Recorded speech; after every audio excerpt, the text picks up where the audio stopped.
Produced by BBC and Amazon Prime, the six-part miniseries starring Emily Blunt burst out of the gate with some of the best small-screen moments on TV in 2022. Tackling themes like colonization, institutional racism, and the general disempowerment of women in the 1900s, The English might just be one of the best Western shows to have taken the streaming platform by storm this year. Since the miniseries covers a number of important topics, viewers cannot help but wonder if the show is based on a real-world story. The English takes inspiration from historical events. While The English isn't based on a real story, it does take inspiration from historical events and the personal experiences of Hugo Blick, the mastermind behind the streaming sensation.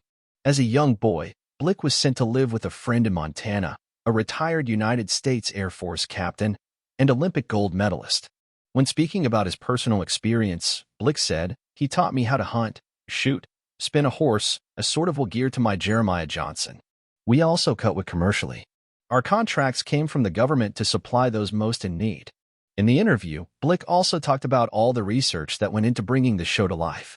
He even talked to representatives of the Pawnee and Cheyenne nations to ensure his depiction of the Pawnee Scouts was as real as possible.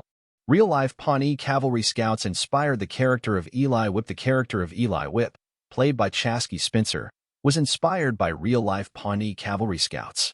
Employed by the United States Army in the latter half of the 19th century, Pawnee Scouts were responsible for aiding in the ongoing conflicts between settlers and the Native Americans in the United States.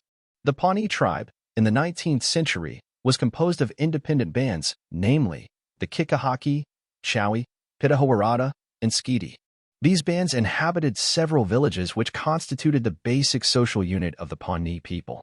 The Pawnee Cavalry Scouts were believed to be plain Indians who lived in large dome-shaped earth-covered lodges for the better part of the year, shifting to teepees when going on bison hunts.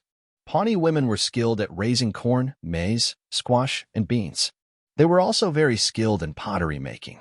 The Comanches, often referred to as the Lords of the Plains, were considered the most violent of all Pawnee tribes in frontier America. The Pawnee warriors were recruited by the United States Army. Not unlike a number of Native American scouts, the Pawnee were recruited by the United States to fight on the northern plains against unyielding Americans. As the Pawnee Scouts had a bitter relationship with the Sioux, Cheyenne, and Arapaho tribes, they served with the United States Army for 14 years, building a reputation as being extraordinarily skilled and strong in matters of war. In the 1800s, the Pawnee lost their lands to white settlers and were removed from Nebraska to what we now know as Pawnee County, established in north-central Oklahoma.